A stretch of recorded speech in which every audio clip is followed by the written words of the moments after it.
Assalamualaikum warahmatullahi wabarakatuh. Pemirsa Jateng Pos TV yang berbahagia, alhamdulillah wa syukrillah wassalatu wassalamu ala rasulillah.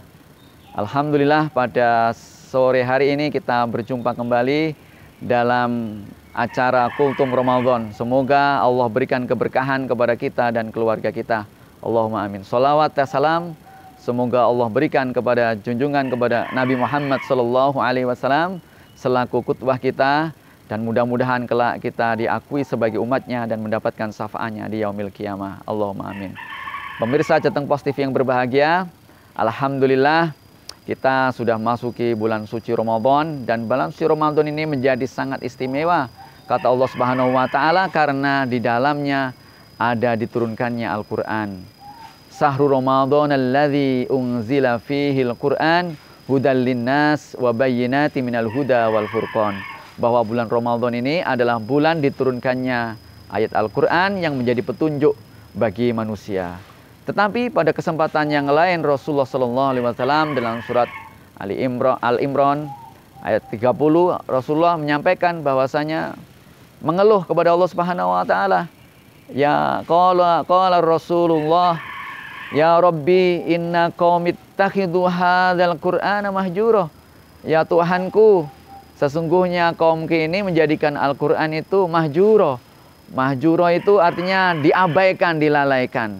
Bahwa Al-Quran ini saat ini ditinggalkan, banyak ditinggalkan oleh umatnya, tidak dibaca, tidak ditadabburi, tidak diperhatikan, dan Al-Quran dibiarkan begitu saja. Bahkan ada fenomena menarik pada zaman sekarang ini, orang menjadikan Al-Quran hanya sebagai merchandise, hanya sebagai sebuah hadiah, hanya sebagai alat untuk pengikat ketika kita ada orang yang menikah. Ya, ada orang menikah itu biasanya pakai apa itu?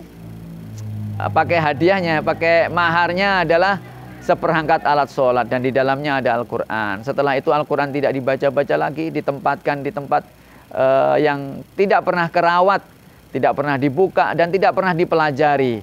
Ini yang kemudian menjadi keluhan Rasulullah SAW bahwa Al-Quran itu mahjuro, dibiarkan begitu saja, dilalaikan begitu saja. Ini akan berbahaya bagi kita semua. Karena Rasulullah pernah mengelingkan pada kita, mengingatkan kepada kita bahwa jangan sampai Al-Quran itu menjadi mahjuro. Padahal Al-Quran itu mestinya jadikan bagi kita ini sebagai hujjah, sebagai petunjuk, sebagai pembeda antara yang halal dan yang haram. Al-Quran itu harus dibaca, karena membacanya itu mendapatkan 10 kali kebaikan. Kata Rasulullah SAW, bukanlah kebaikan dalam Al-Quran itu membaca alif lam mim itu satu kebaikan, bukan. Tetapi alif itu sendiri, lam itu sendiri, mim itu sendiri, dan semuanya masing-masing mendapatkan 10 kebaikan. Sehingga ketika kita membaca alif lam mim, itu berarti kita membaca 30 kali kebaikan. Itu baru dari sisi pembacaannya, belum dari sisi manfaatnya, ketenangan hati yang ada dalam diri kita. Kemudian di dalamnya ada zikir-zikir, di dalamnya ada peringatan-peringatan, di dalamnya ada sejarah, di dalamnya ada hukum halal haram, di dalamnya banyak sekali yang menggambarkan tentang petunjuk bagaimana kita hidup. Ya, kini ini sayangnya menjadikan Al-Quran sebagai bahan yang kurang menjadi perhatian bagi kita. Padahal Al-Quran itu menjadi sangat inti dalam kehidupan kita. Bagaimana tidak? Itu adalah pedoman hidup. Kalau kita ini punya Android, HP, punya apa, mesti ada buku petunjuknya.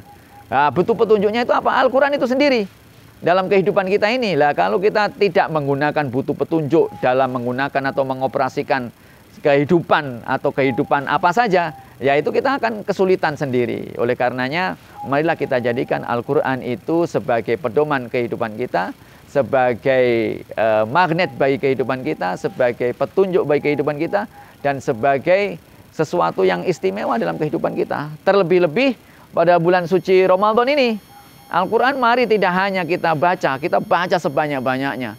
Kita baca sebanyak-banyaknya, sehingga para ulama terdahulu membaca Al-Quran, ada yang khatam sampai 60 kali dalam satu bulan. Bayangkan, berarti sehari itu 2 kali. Jenengan udah berapa ini membaca Al-Quran? Kita minimal untuk terhindar dari mahjuro ini sebenarnya minimal paling tidak 1 juz dalam sehari. itu kita insya Allah akan terhindar dari penyakit yang disebut penyakit mahjuro atau penyakit mengabaikan Al-Quran.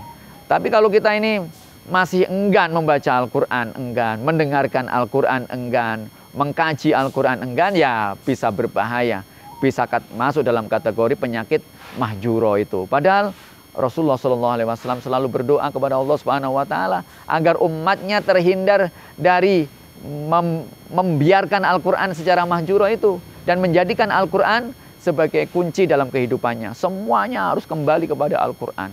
Kembali kepada Al-Quran. Karena apa? Karena Al-Quran adalah kalamullah, petunjuk Allah yang menjadi satu-satunya setiap solusi problematika kehidupan kita. Barangkali kalau kita ini selama ini hidupnya kurang berhasil, kurang sukses, kurang sesuai dengan apa yang kita cita-citakan, barangkali karena kita memperlakukan Al-Quran secara mahjuro, secara abai. Marilah oleh karena itu, marilah kita pada bulan suci Ramadan ini kembali lagi menghidupkan bulan-bulan kita untuk hari-hari kita untuk membaca Al-Quran, untuk menghatamkan Al-Quran sebanyak-banyaknya, sebanyak mungkin.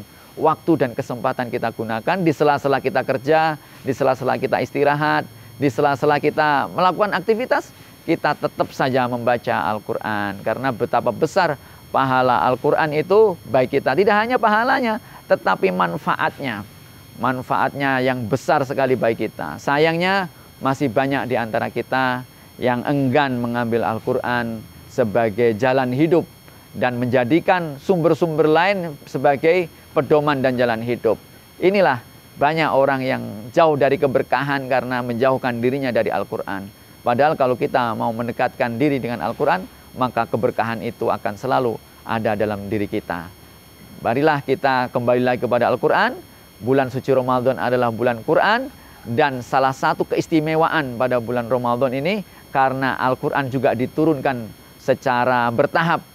Pada pertama kali minas sama'id dunya, di langit dunia itu pada bulan Ramadan ini. Sehingga pada bulan Ramadan ini kita bisa meraih kebahagiaan dunia dan akhirat dengan mendekatkan diri kita kepada Al-Quran.